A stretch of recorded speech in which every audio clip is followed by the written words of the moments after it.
We threw away 2 points. I don't know how it would have ended if we gone into halftime 2-0 up.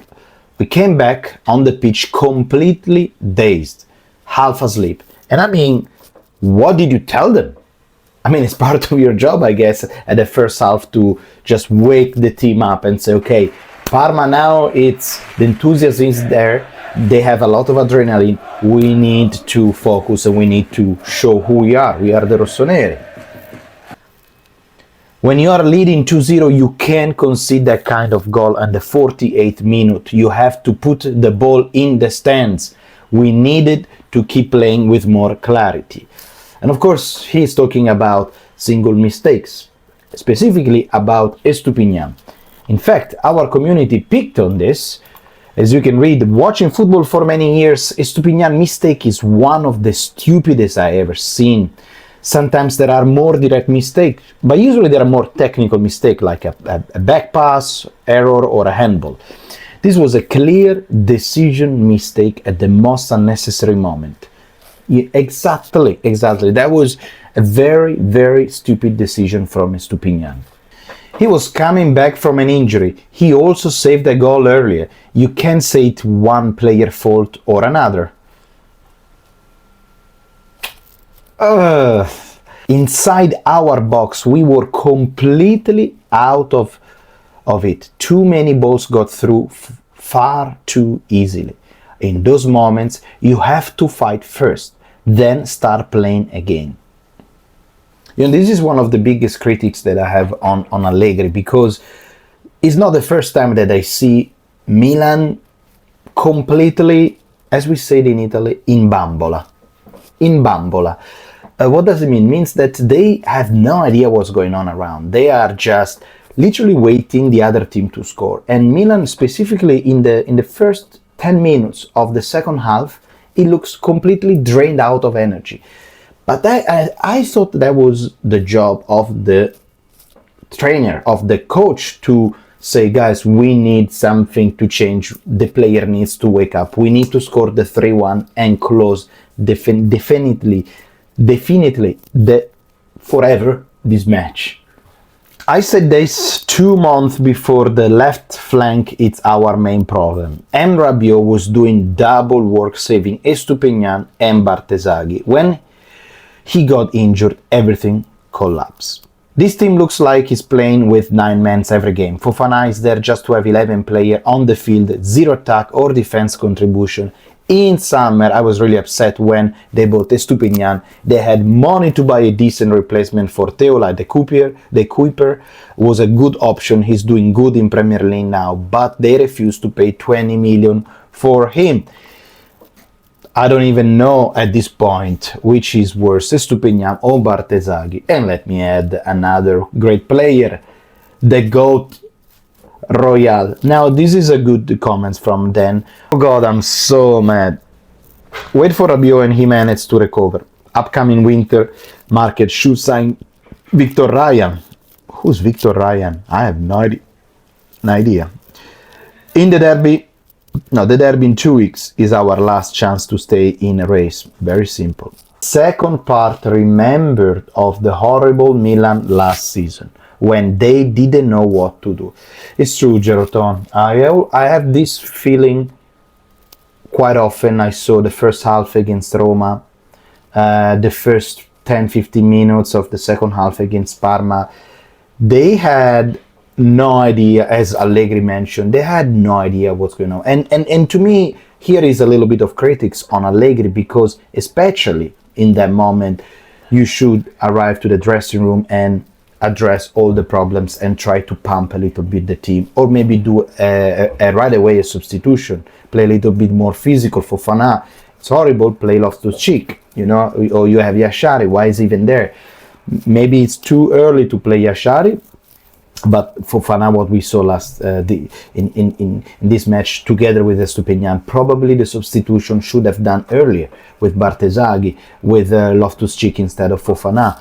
Something should have, instead of conceding that 2-2. That literally you can see Parma after the 2-2, that's it, that's match for them, that's it. They want to have the points. They defended the last 10, 15 minutes in the back with 11 men. Why do we defend and accept pressure as if we are playing Madrid? Not pressing up, the last in the league. Allegri must change his cowardice, I don't know to say, I know what you mean, like coward ways. We are playing Parma, we are lucky to draw. Very dramatic, but yeah, as I mentioned yesterday, at the end of the day, it's a fair result in between the team. I didn't like this game at all. I'm so pissed. You don't score 2 goals and remove your boots. I'm so freaking pissed.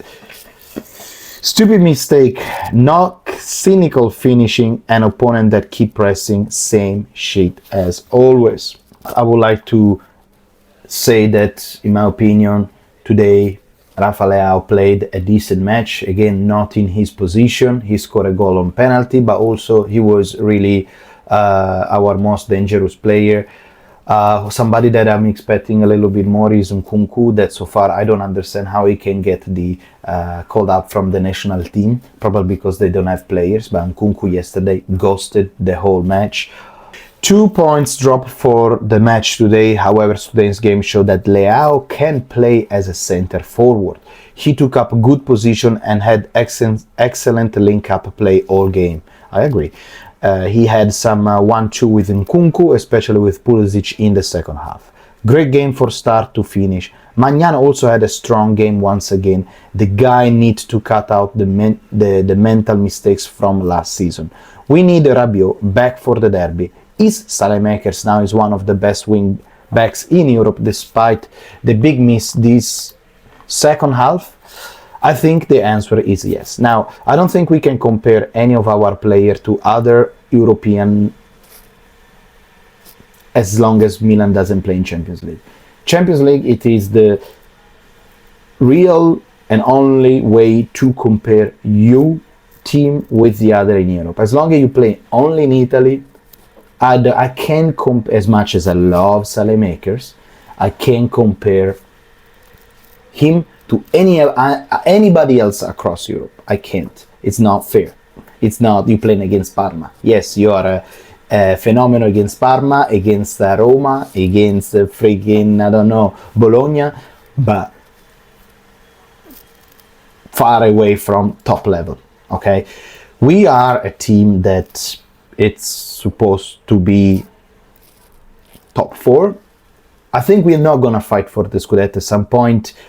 All these missed opportunity, they're gonna be like, oh yeah, we don't have a chance here. We are way behind, because it's in a moment that Conte or Inter, they start to don't lose any more chances. We lose points. We are behind.